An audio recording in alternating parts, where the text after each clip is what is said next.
तो दोस्तों सांगी इंडस्ट्री ने अपने क्वार्टर वन के नंबर को डिस्क्लोज कर दिया है। तो चलिए देखते हैं क्या है क्वार्टर वन के नंबर्स का। बता दूं जिनको नहीं पता कि बेसिकली ये सांगी इंडस्ट्री नाम से आप मत जाइएगा।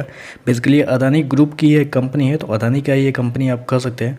चलिए कंपनी के नंबर देख लेते हैं। डाटा बेसिकली यहाँ पे क्रोस में दिया गया। तो देखिए पिछले क्वार्टर की बात करें तो पिछले क्वार्टर में कंपनी का टोटल रेवेन्यू जो कंपनी ने ऑपरेशन के थ्रू जनरेट किए थे अप्रोक्सीमेटली 284 करोड़ के आसपास, पिछले साल 166 करोड़, जबकि अभी देखें तो बढ़ के 222 करोड़ कंपनी का जो रेवेन्यू है वो आपको जाता हुआ देखने को मिल रहा है। तो साल दर साल देखें तो साल दर साल कंपनी के रेवेन्यू के अंदर लगभग बोल सकते हैं 40% के आसपास का जंप आपको देखने को मिल रहा है। वहीं अगर क्वार्टर क्वार्टर जाते हैं तो क्वार्टर क्वार्टर कंपनी के रेवेन्यू के अंदर लगभग 22% के आसपास की गिरावट है। तो क्वार्टर क्वार्टर देखें तो कंपनी के रेवेन्यू हल्का सा गिरता हुआ देखने को मिला, जबकि साल दर साल हल्की सी तेजी भी देखने को मिली है। चलिए कंपनी के खर्चे क्या है वो देख लेते हैं। तो देखिए पिछले क्वार्टर की बात करें तो पिछले क्वार्टर में कंपनी के खर्चे 293 करोड़ के आसपास, पिछले साल 360 करोड़, जबकि अभी देखें तो कंपनी के खर्चे 319 करोड़ के आसपास आपको देखने को मिल रहा है। तो कंपनी के खर्चे भी देखें तो कंपनी के खर्चे ऑन एन एवरेज मतलब आप ठीक ही कर सकते हैं। चलिए कंपनी का नेट प्रॉफिट लॉस क्या निकलता है वो देखते हैं। तो देखिए मैं आपको बता दूं बेसिकली ये कंपनी जो है लॉस में ही डील कर रही है काफ़ी लंबे समय से। इस वजह से अदानी ग्रुप ने इस कंपनी को एक्वायर किया है।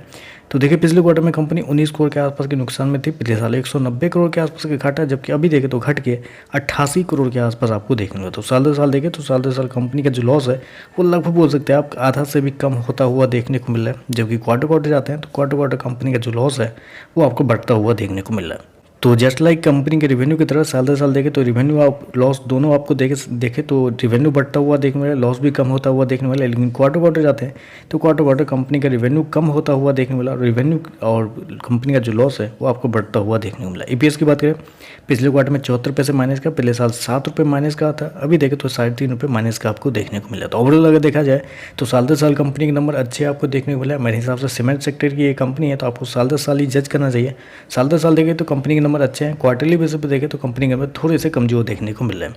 तो चलिए बस आज के लिए बस इतना ही। वीडियो पसंद आए तो लाइक कीजिएगा, साथ में साथ चैनल को सब्सक्राइब जरूर कीजिएगा। धन्यवाद।